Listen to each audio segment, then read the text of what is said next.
Halo, ketemu lagi di vlog Juru Baca, kanal kreatif.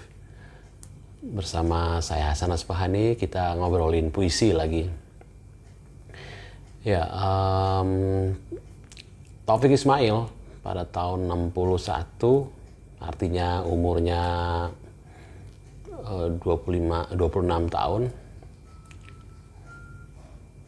menulis sebuah sajak imajis yang indah sekali tentang Pekalongan, kota tempat dia dibesarkan.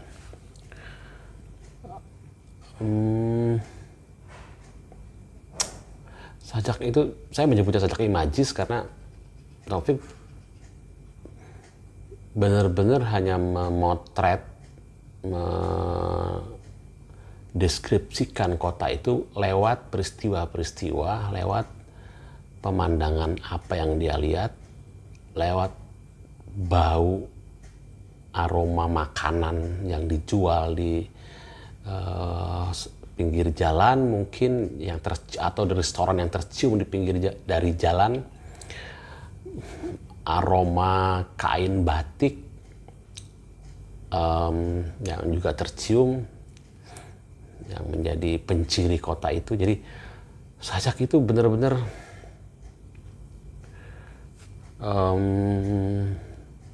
menghadirkan banyak sekali citraan atau imagery dalam sebuah sajak gitu. Ketika membahas sajak-sajak Taufik Ismail, sebelum Tirani dan Benteng, Sapardi Djoko Damono juga mengutip sajak itu, sajak Pekalongan 5 sore itu, dan Pak Sapardi melihat ada bahkan unsur jenakanya gitu, ada yang dan memang sajak itu bisa membuat kita tersenyum kalau membaca, apalagi mungkin orang yang memang tahu kota Pekalongan. Saya tidak pernah ke Pekalongan, tapi saya membaca sajak itu memang terbangun imajinasi saya tentang situasi kota Pekalongan, jalanannya, rumah-rumahnya, toko-tokonya gitu, aromanya gitu. Bahkan di tahun 61 ketika Taufik Ismail menuliskan itu gitu, bahkan ada misalnya kumis Raj Kapoor gitu, bintang film India. Saya dengan 3 kalimat itu saja menyelipkan itu di dalam satu larik. Taufik Ismail sudah memberi informasi tentang film apa yang diputar pada tahun-tahun itu di kota itu. Saya bisa menyimpulkan bahwa di Pekalongan ada sebuah bioskop, dan pada saat itu film yang diputar adalah film India yang bintangnya adalah Raj Kapoor gitu. Nah, sajak tentang kota, saya ingin membicarakan itu gitu. Taufik Ismail tahu betul kotanya dia, tahu betul Pekalongan itu seperti apa, dan kemudian menghadirkan apa yang dia hayati, apa yang dia sadari, apa yang dia ketahui tentang kotanya itu dengan cara yang unik, dengan cara seorang penyair.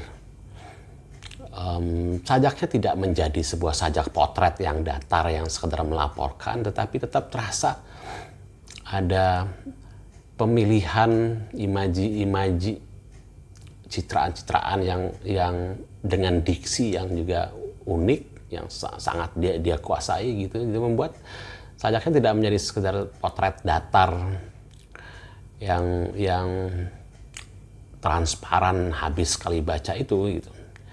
Tapi itu sajak memang luar biasa ya. Nah, Jakarta, kita bicara kota lain, itu juga menginspirasi banyak penyair untuk menuliskan sajak. Ibu Kota Senja misalnya yang mungkin paling terkenal, Toto Sudarto Bachtiar. Kemudian Rendra juga menulis sajak tentang Ciliwung dengan ingatan kepada kota kelahirannya Solo begitu. Ada banyak sajak tentang Jakarta, baik yang ditulis oleh pengarang yang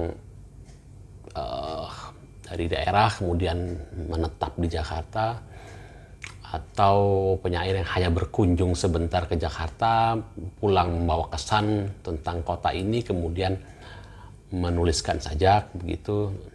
Tapi memang penyair yang lahir besar di Jakarta, dia menulis tentang kota Jakarta.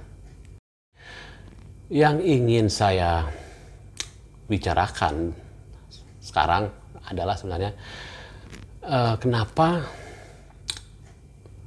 penyair-penyair di kota-kota sekarang seluruh Indonesia yang banyak banget jumlahnya tidak intens menggarap kota kelahirannya, kota tempat dia tinggal itu. Berapa banyak kota sih? Bayangkan kalau masing-masing kota itu kemudian dituliskan sebuah atau beberapa sajak yang bagus sekali, seperti Pekalongan 5 sore itu gitu, yang atau seperti Jakarta, ibu kota senja itu gitu, Jakarta pada tahun-tahun itu. Prosidi juga ada menulis sajak tentang Jakarta, dia berjalan di Senen, jalan Gunung Sahari, dan memotret situasi jalan itu Jakarta pada tahun-tahun itu, tahun 60-an juga begitu gitu. Nah, bayangkan kalau penyair di Nabire menulis tentang Nabire,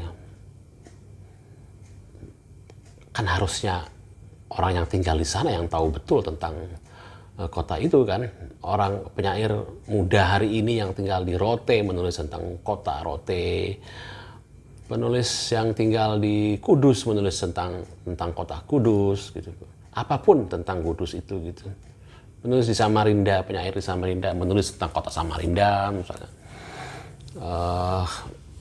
Pasti ada yang menarik. Samarinda gak menarik, cuman banjir doang. Banjir itu aja udah menarik kok. Oh, udah terbiasa kita dengan banjir. Nah, manusia yang terbiasa menghadapi bencana banjir dan menganggap itu biasa, itu juga menarik gitu. Belum pernah ada yang menulis puisi tentang itu. Saya nggak tahu, mungkin belum, tapi saya belum pernah membaca. Kenapa nggak ditulis? Kenapa nggak digambarkan bagaimana kota itu misalnya kontras antara Sungai Mahakam yang meluap, jembatan Mahakam yang atau memandang banjir dari jembatan Mahakam atau apapun lah gitu. Kebetulan saya tahu Samarinda misalnya, kenapa nggak menulis tentang misalnya jalan apa itu yang ciri khasnya kayak pusatnya nasi kuning, atau tentang di mana tempat soto Banjar yang enak, atau semua bisa ditulis kok. Saya terbayang ada aroma roti di pinggir jalan gitu. Mungkin masih musim, masih banyak yang berjualan roti di pinggir jalan gitu, kayak dibakarnya pun di pinggir jalan. Itu kenapa nggak ada yang menulis gitu. Itu juga bisa ditulis menjadi sajak yang baik kok. Jadi, nah tapi intinya adalah begini, puisi Indonesia akan menjadi sangat kaya, punya bahan kajian yang banyak banget kalau penyair-penyair yang hari ini saya tahu persis banyak banget di kota-kota di seluruh Indonesia itu menulis tema yang berbeda. Apa itu? Menulis tentang kota masing-masing aja gitu. Itu baru kotanya. Belum lagi menulis tentang tokohnya, pahlawan veterannya mungkin, atau menulis tentang bajingannya, penjahatnya, pasti ada legenda-legenda lokal begitu. Terus kan tidak perlu menunggu orang lain datang kemudian menemukan cerita itu agar cerita itu ditulis menjadi karya sastra, ya mungkin puisi, dalam konteks kita adalah puisi gitu.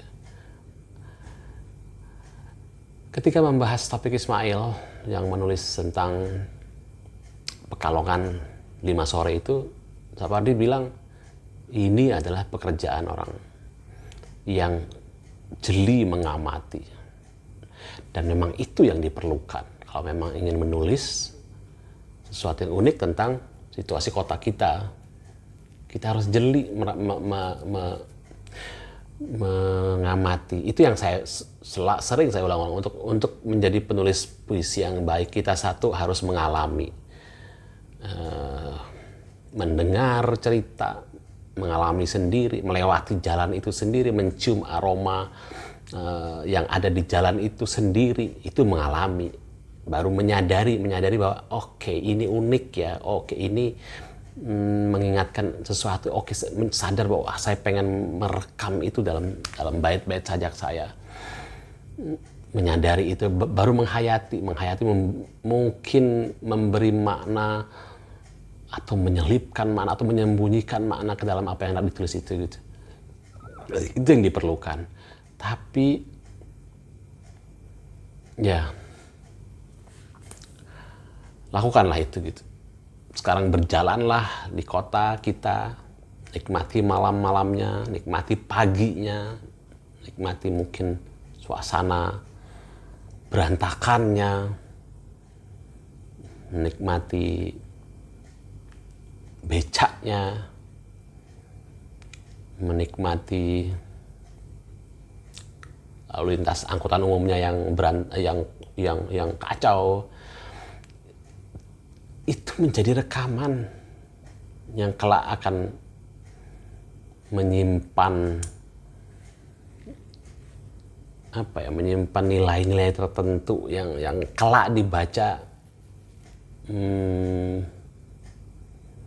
fungsinya mungkin lebih dari sekedar selembar foto. Kata-kata ternyata pasti bisa merekam dengan cara lain tentang situasi sebuah kota di suatu masa.